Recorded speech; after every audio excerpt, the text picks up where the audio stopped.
Welcome back to Mild to Wild. Guys, if you're looking for a way to outshine this beautiful shirt, there's this beautiful artwork. It's a flour bread. Check it out.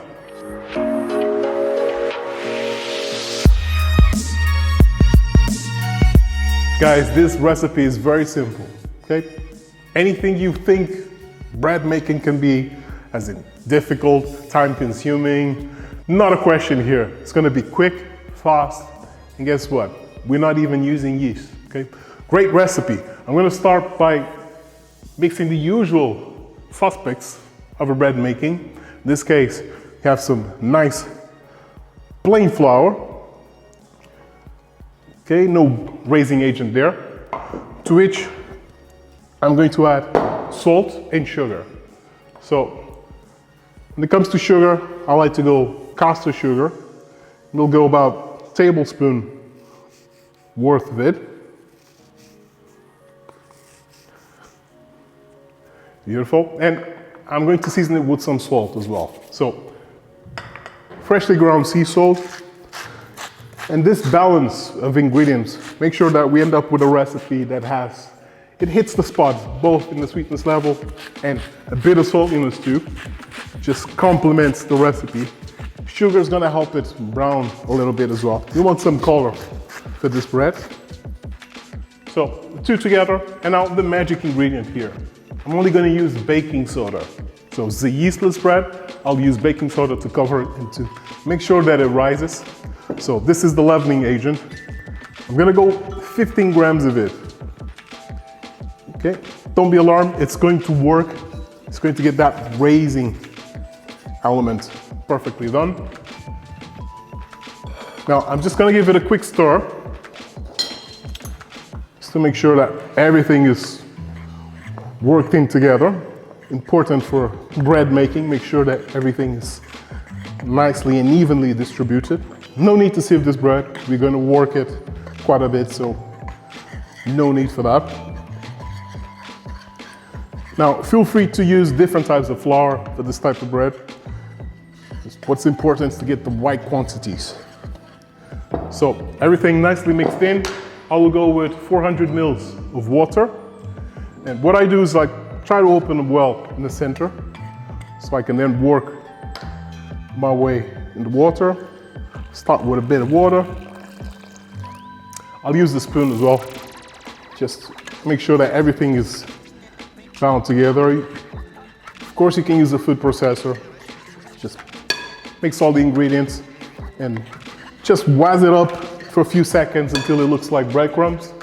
Then you're ready to move into a working surface and just work it. We're going to try to create some sort of elasticity for it, so the bread is not just a lump or a block solid. Yeah, we like the rock, but not cooking. So let's work it in. It's coming together already. So a little bit more water.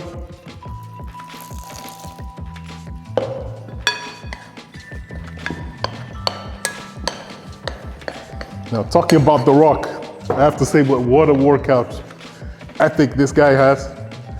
And I'm going to do one of these days, I'm going to share you some workout tricks that I use as well.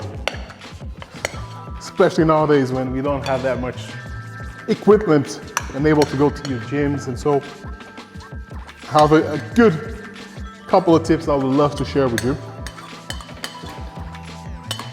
Great. Now, this is in.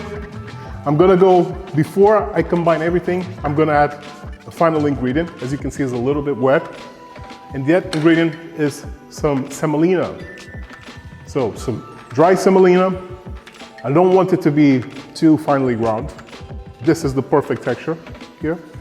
It still has some texture and some bite that you will taste on this bread, which is almost like a focaccia bread, without the yeast, of course. So I'm gonna work in about 100 grams, and time to get messy. This is the work. When you're baking bread, there's no other option. You need to get your hands right in there and give it that massage workout. So I like to work it in together as a whole, first of all. And again, if it's too wet, you know what to do. Add some extra flour. If the opposite, just go with water. So just working it all in. Perfect. Now it's looking amazing. Now this is a very quick recipe. It actually has no resting time. You can go straight in the oven with it, which is perfect. So not time consuming at all. Now, what they say about working bread, just work out. If I cannot be lifting bars, I'll be pushing this and kneading this. It gives me some sort of pleasure too. It's kind of therapeutic. It's all I'm thinking about these days is, where's the gym? When is the gym? No, this bread will put my mind off it in a moment when it's time to eat. So continue to work it. Bit more flour. So trying to get that elasticity in the dough. That's it.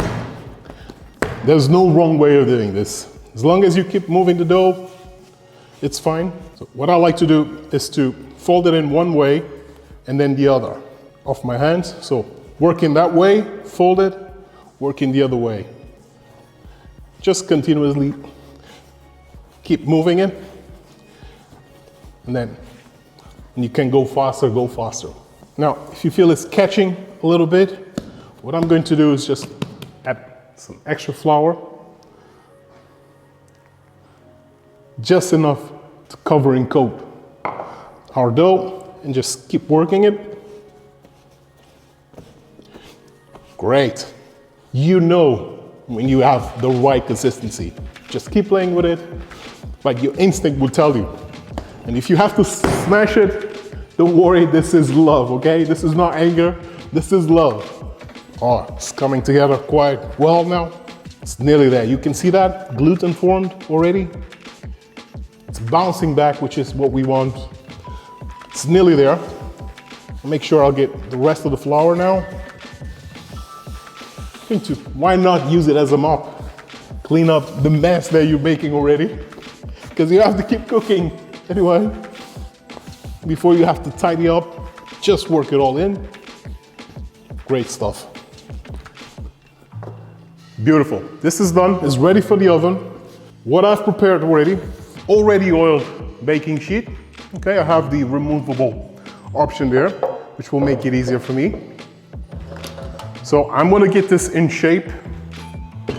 And in order to do so, I'm going to use my trusty friend here, okay? Now, this you might confuse with an aggressive method. I assure you it's not. The rolling pin. Just going to slowly grind it to the sides to push it a little bit, make it a little bit thinner. But before that, I use my fingers, just create these dimples. And what I'm doing is just spreading it and making sure that it's even all the way around. Nearly there. Make sure it doesn't catch, or a little bit of flour. And the other way too. Great. Now, slightly push it towards the sides. So you have an even surface here. Use your fingers to work it in. Great. Now, this is almost like a focaccia bread. So I want it to be thick, okay? I don't want it to be too thin. So, an oiled sheet, and it will go all the way. Tuck it in. Make sure you get the full pan. So more surface, better. More delicious, more yummy for my tummy. Here we go. Now, once it's in, I'm going to make those dimples that you want, and these will be perfect because I'm going to drizzle with a bit of olive oil, so kind of creates little pockets. goodness. Bit of olive oil. The drizzle will go in now. Beautiful golden color. It's like golden, syrupy, delicious flavor that's going in. Now, it's ready for the baking. The oven is preheated at 220 degrees and it will go for some 15 minutes. After 15 minutes, I'm going to put some toppings on it, which I'll show you exactly what to do. First in the oven.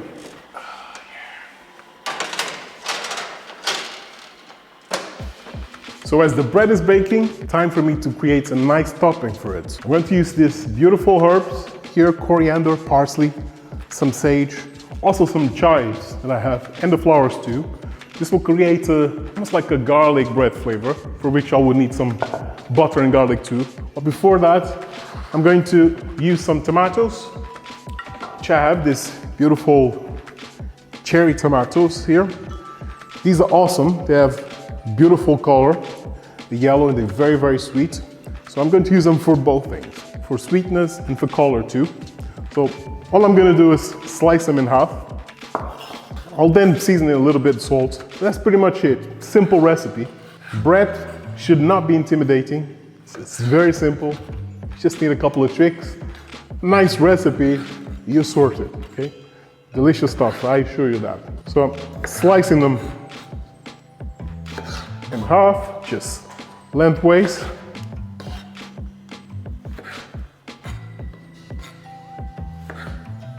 Now, this recipe will have all the flavorings that you expect from a bread recipe, with vegetables and parsley in them, loads of herbaceous flavor too.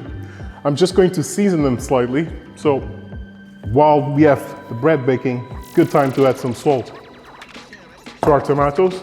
It's going to start to release some moisture because the salt start to penetrate the flesh. It's always better when you start seasoning way ahead, because just make sure that it's perfectly seasoned. And I'm also going to take my time to make a simple garlic butter. I'm just going to coat this bread at the end with this butter and some garlic. So I'm just going to slice garlic very thinly.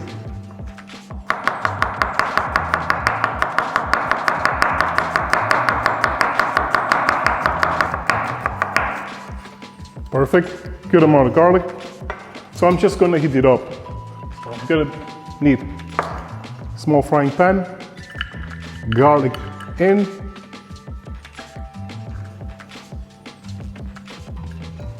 and some butter in too.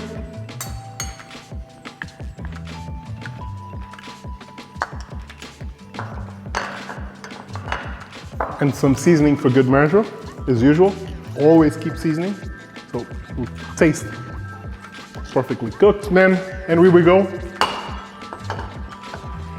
Heat on. Great. Now, all I'm going to do here now is arrange some herbs. I'm gonna make them in a lovely bouquet. So coriander, parsley, I'll just chop the ends. Now I have a smaller, lighter variety of coriander here too. Just give them a little trim. Then we're gonna add some color. Now, the color will come from these beautiful flowers. Okay? I have sage, I'll add some sage leaves too, but also the flowers. And when they bloom, they have some beautiful aroma, and it just emanates throughout the house. So once it's cooked in the oven, it's just gonna be amazing. So first the leaves, I'll save the flowers for the final garnishing. I'm also going to use some chives. And here I have these seasoned chives as well. Again, that purple color. I think all purple flowers probably come out this time of the year. I don't know what's going on about it, but that's the way it works. So I'm going to use the chives and then finish it up with the flower too. I will snap those beautiful heads first, put them aside, and I want to slice these lengthwise. Okay, so create some sort of texture, and that's to the flavor. So let's go right in, right through the middle. That's it. You need a precision instrument to do this. So important to have a very sharp knife. It's the only way you're gonna get this job done. all the way through. Take a look at the butter. Look at that. Sizzling, delicious. You don't want it to brown too much, okay? You don't want the garlic to brown. Just want it to be perfumed. Then we're going to baste and it'll turn, not only give it an extra color at the very end, it'll add amazing flavor. So I'm gonna take a look at the bread now. So let's go have a look at the oven. Now, take a look at it. It's nearly there. I would say another 5 to 10 minutes. So it's the perfect time topping it up with our herbs. Let's make a nice arrangement here. Okay, this is product of love. That's what baking's all about, cooking's all about altogether. Give them a nice shape. Some small ones too, some small leaves in the bottom. Who would have thought that I'll be pretty much being a, a flour man. So this is a flour bread we have here. Lovely. Now, in with some chives. Now, let's go in with our cherry tomatoes. Those in place too. It's looking lovely already. And I can smell the butter already here too, which is making me very, very anxious and hungry to taste the whole thing together. Only a few more minutes. Now, you can go as heavy as you wish when it comes to both the herbs and the tomatoes here. It's up to you, because I wanted to have a nice flavor on the side, a lot of garlic on the other side. So you kind of have two recipes combined into one. Now, that's flour power for me. Finish with the chives. Now, some sage leaves, just let them scatter all the way around. Beautiful. And finally, I'm gonna use the sage flowers. I'm gonna leave the chive flowers for later. For now, some sage. Here we go with our beautiful butter. Get it all tucked in. Now we're going to use this beautiful garlic butter.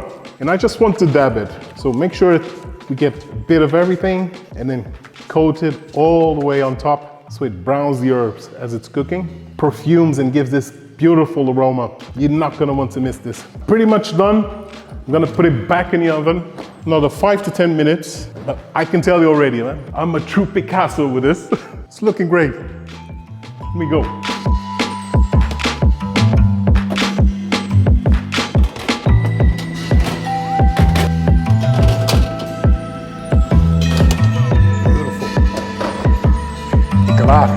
Serious artwork. You didn't think I had it in me, right? I know exactly what you're saying. I'm shocked sometimes myself. Now it's quite hot. Oh, look at that. You can tell that it's cooked just by looking at it. I'm going to push it to the side, slide it in for our serving dish. Now, I cannot resist to add some olive oil to this. You know, early on, I used some butter. I haven't quite managed to get away from butter. As much as I love vegan and vegetarian things, olive oil is the way to finish this one. Beautiful coating, on with our chive flowers. Gonna let them fall as if it's fall indeed. And you have all these flowers blooming this time of the year. Now, look at this. Check it out. That's all we need, flower power. You don't need more, you need to bake it. If you bake, they will come.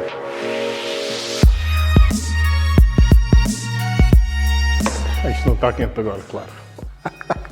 Hi guys. Welcome. Bora.